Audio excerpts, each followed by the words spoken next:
स्वागत है नया इंडिया टीवी के आज प्रोग्राम के पार्ट 2 में। इसमें पर्दे के पीछे की बातों, राजनीति को बताने वाली गपशप है तो हल्ला प्राप्त मुद्दे का, मसले का खुलासा भी। सो सुने और पाएं बेबाक बेधड़क जानकारी, वह सोचें कि क्या सही है और क्या गलत। पहले सुने आज की गपशप। केंद्र की नरेंद्र मोदी सरकार के 1 साल पूरे होने वाले हैं। 30 मई को सरकार की पहली सालगिरह है। शपथ लेने के बाद अभी तक सरकार में कोई फेरबदल नहीं हुई है। नरेंद्र मोदी ने 2014 में जब पहली सरकार बनाई थी तब उसका पहला बदलाव 6 महीने में ही हो गया था। तो इस बार 1 साल होने पर भी फेरबदल नहीं हुई है। कोरोना वायरस का संक्रमण शुरू होने से पहले इस बात की चर्चा थी कि बजट सत्र के बाद सरकार में बदलाव होगा और इसका विस्तार भी होगा, पर उसके तुरंत बाद कोरोना वायरस का संकट शुरू हुआ और सब कुछ टल गया। इसी तरह जेपी नड्डा के राष्ट्रीय अध्यक्ष बने हुए भी 4 महीने हो गए हैं और अभी तक उन्होंने अपनी टीम नहीं बनाई है। सो अब चर्चा है कि पहले नड्डा की टीम बनेगी या पहले सरकार में फेरबदल होगी। यह बड़ा सवाल है क्योंकि दोनों में बदलाव होना है और कहा जा रहा है कि दोनों में अदला बदली भी होनी है। संगठन से कुछ लोग सरकार में जाने वाले हैं और हो सकता है कि सरकार से कुछ लोगों को संगठन में भेजा जाए। सो यह भी कहा जा रहा है कि दोनों काम एक साथ हो सकते हैं, पर यह काम कब होगा इसका किसी को अंदाजा नहीं है। अगले महीने जून में संगठन में बदलाव होने की खबर है। अगर संगठन में फेरबदल होती है तो उसके तुरंत बाद सरकार का भी विस्तार होगा।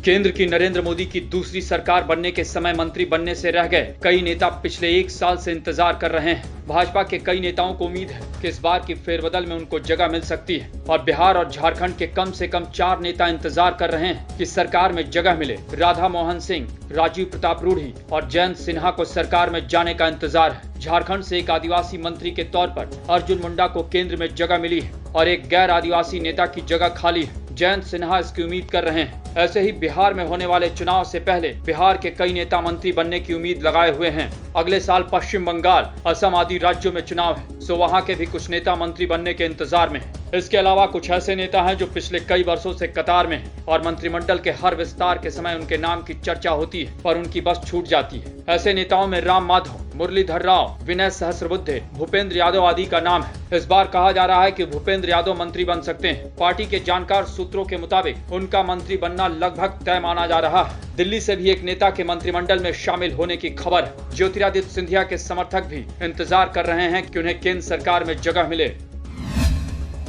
बिहार में चुनाव है और भाजपा की सहयोगी जनता दल यू के नेता इस इंतजार में हैं कि केंद्र सरकार में प्रधानमंत्री नरेंद्र मोदी फेरबदल करें और उन्हें सरकार में शामिल होने का मौका मिले। 1 साल पहले शपथ लेने के लिए तैयार बैठे राज्यसभा में पार्टी के नेता आरसीपी सिंह और लोकसभा में पार्टी के नेता राजीव रंजन उर्फ लल्लन सिंह दोनों मंत्री बनने का इंतजार कर रहे हैं। पिछली बार नीतीश कुमार प्रतीकात्मक प्रतिनिधित्व के लिए तैयार नहीं हुए थे। वे चाहते थे कि 2 कैबिनेट और 1 राज्य मंत्री का पद मिले। इस बार हो सकता है कि उनकी मंशा पूरी हो जाए। अगर ऐसा होता है तो आरसीपी सिंह और लल्लन सिंह के अलावा किसी अति पिछड़ा नेता को नीतीश मौका दे सकते हैं। इसी तरह पिछली बार सरकार से बाहर रह गई अपना दल की नेता अनुप्रिया पटेल भी सरकार में शामिल होने की उम्मीद कर रही है। वे नरेंद्र मोदी की पहली सरकार में मंत्री रही है। इस बार फेरबदल में हो सकता है कि रामविलास पासवान की जगह उनके बेटे चिराग पासवान को सरकार में जगह मिले। झारखंड में भाजपा की सहयोगी आजसू रही। आजसू को पार्टी ने 1 सीट दी थी। हालांकि बाद में विधानसभा चुनाव में आजसू अलग लड़ी थी, पर अब फिर दोनों के साथ आने की चर्चा है। तभी आजसू के इकलौते सांसद चंद्र प्रकाश चौधरी के समर्थक भी उम्मीद कर रहे हैं कि वे मंत्री बन सकते हैं। हाल फिलहाल की सुर्खियों में, बहस में जिस बात ने आपके जहन में पेठ बनाई है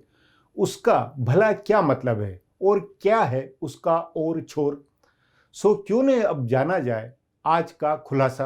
किसी भी महामारी, आपदा या संकट के समय नेतृत्व की परीक्षा होती है। यह बात हर स्तर के नेतृत्व पर लागू है। नेतृत्व का सिर्फ यह मतलब नहीं है कि जो सत्ता में बैठा है, बल्कि जो भी व्यक्ति सार्वजनिक जीवन में है उसकी परीक्षा संकट के समय में ही होती है। भुज में आए भूकंप के समय हुए संकट प्रबंधन ने तब के मुख्यमंत्री नरेंद्र मोदी के नेतृत्व को स्थापित किया। कोशी में आई भीषण बाढ़ के समय हुए राहत व बचाव के काम ने नीतीश कुमार की छवि को एक बड़ी ऊंचाई दी थी। कोरोना वायरस के संकट में भी कुछ नेता अपने शानदार काम से तारीफ हासिल कर रहे हैं और उन्हें इतिहास में भी बहुत सम्मान के साथ याद किया जाएगा। पर देश का ज्यादातर नेतृत्व खामोश है या घर बैठा हुआ है। प्राकृतिक या मानवीय आपदा के समय नेता के लिए सबसे अधिक सक्रिय होना चाहिए। उसे आम लोगों से जुड़ना चाहिए, आम लोगों के दुख तकलीफ का भागीदार बनना चाहिए और जहां तक संभव हो उसे दूर करने का प्रयास करना चाहिए। पर अफसोस की बात है कि पिछले करीब 3 महीने से चल रहे कोरोना वायरस के संकट के समय लगभग सारे नेता घरों में बैठ गए। चाहे चाहे सत्ता पक्ष के नेता हों या विपक्ष के नेता, सबने चुप्पी साधे रखी। जो केंद्र या राज्यों में सत्ता में है वे मजबूरी में जरूर काम करते रहे, पर थोड़े से अपवादों को छोड़कर उनका काम भी बला टालने वाला था। ऐसा नहीं लगा कि नेता आम जनता के दुख,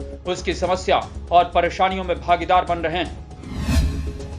कोरोना वायरस का संकट शुरू होने के बाद से ही पहली जरूरत इस बात की थी कि नेता आम जनता की समस्याओं को समझे, यह जानने का प्रयास करे कि लोगों को किस चीज की सबसे ज्यादा जरूरत है और वह जरूरत पूरी करने का प्रयास करें। संकट के समय में नेतृत्व को जनता की जरूरत के हिसाब से काम करना होता है, न कि सरकार, आर्थिकी और राजनीति की जरूरत के हिसाब से। पर पहले दिन से ही इसे नहीं समझा गया है। हर नेता दूसरे को सलाह दे रहा है कि इस पर राजनीति न हो। असल में इस पर राजनीति न हो से ज्यादा राजनीतिक बयान कुछ नहीं हो सकता है। जब भारत में संसदीय प्रणाली राजनीति के हिसाब से चलती है तो राजनीति क्यों नहीं होनी चाहिए? नेताओं ने राजनीति को क्या समझा हुआ है जो कहते हैं कि इस पर राजनीति न हो? क्या वे यह मान रहे हैं कि राजनीति बहुत खराब चीज है और संकट के समय यह खराब काम नहीं किया जाना चाहिए? अगर राजनीति अच्छी चीज है और इसी से देश व इसके करोड़ों नागरिकों का जीवन तय होता है तो संकट के समय राजनीति क्यों नहीं होनी चाहिए? क्या राजनीति सिर्फ चुनाव के समय होनी चाहिए? कोरोना वायरस के संकट का यह दौर राजनीति के लिए बेहतरीन समय है। जो सचमुच नेता है या राजनीति को एक अच्छा काम और लोकतंत्र की जरूरत मानता है, वह इस समय राजनीति करेगा। वह इस समय जनता के साथ खड़ा होगा, उनकी समस्या सुनेगा और उसे दूर करने का प्रयास करेगा। पर अफसोस की बात है कि देश का कोई भी नेता इस समय यह काम नहीं कर रहा है। राहुल गांधी एक दिन मजदूरों के साथ बैठे तो एक केंद्रीय मंत्री ने कहा कि राहुल मजदूरों का समय बर्बाद कर रहे थे। इस एक अपवाद और बेहद असंवेदनशील बयान के अलावा कहीं पर कोई नेता नेतृत्व करता नहीं दिख रहा है। माफ करें, प्रधानमंत्री या मुख्यमंत्री जो अभी काम कर रहे हैं वह उनका प्रशासनिक दायित्व है और उसे नेतृत्व करना नहीं कहा जा सकता है। संकट के इस समय में राजनीति लोगों की मदद करने की होनी चाहिए, पर पहले पार्टियां और उसके नेता कोरोना की छुट्टी के मोड में चले गए और जब सरकारें छूट देने लगी तो वे राजनीति करने लौटे और एक दूसरे के खिलाफ धरना प्रदर्शन शुरू कर दिया और एक दूसरे की कमियां निकालने लगे। इस किस्म की राजनीति का समय अभी नहीं है, पर नेतृत्व दिखाने का और मिसाल बनने का तो बेहतरीन समय है यह। कोरोना वायरस के इस संकट के समय में फिल्म अभिनेता सोनू सूद ने जिस तरह से काम किया, क्या आपने किसी नेता को वैसा काम करते देखा है? क्या नेता वह काम नहीं कर सकते हैं जिन पार्टियों के पास सैकड़ों हजारों करोड़ रुपए का जनता के पैसे का ही फंड इकट्ठा है? क्या वे अपने उस खजाने का मुंह खोलकर सड़क पर नहीं खड़े हो सकते थे? सरकारें विफल हैं तो पार्टियां या नेता अपने फंड से लोगों के लिए बसें या दूसरे साधन मुहैया नहीं करा सकते थे? पिछले 3 हफ्ते से लाखों लोगों ने भयावह यातना झेलकर ट्रेनों में यात्रा की है। क्या कहीं कोई नेता इन ट्रेन यात्रियों की मदद के लिए खड़ा दिखा? ट्विटर पे आंसू बहाने के अलावा नेताओं ने कुछ नहीं किया। बिहार की एक किशोर उम्र की बेटी अपने बीमार पिता को लेकर 1200 किलोमीटर तक साइकिल चलाकर दरभंगा चली गई। वह भाजपा के शासन वाले 3 राज्यों से होकर गुजरी, पर किसी की नजर उस पर नहीं पड़ी। अगर कोई रास्ते में उसे साइकिल से उतारकर उसे घर पहुंचाने की व्यवस्था करता तो वह राजनीति अच्छी होती, लेकिन वह तो किसी ने नहीं किया। और जब वह घर पहुंच गई तो भाजपा के स्थानीय नेता साइकिल खरीदकर उसे देने पहुंच गए। यह घटिया राजनीति है जो नहीं होनी चाहिए। आपसे अनुरोध है, रिक्वेस्ट है कि नया इंडिया टीवी की इस चैनल पर एपिसोड इमेज के नीचे लाल पट्टी में लिखे सब्सक्राइबर बटन को जरूर दबाएं। वहां जो घंटी है उसे भी दबाएं ताकि नया एपिसोड अपलोड होते ही आपको सूचना मिले।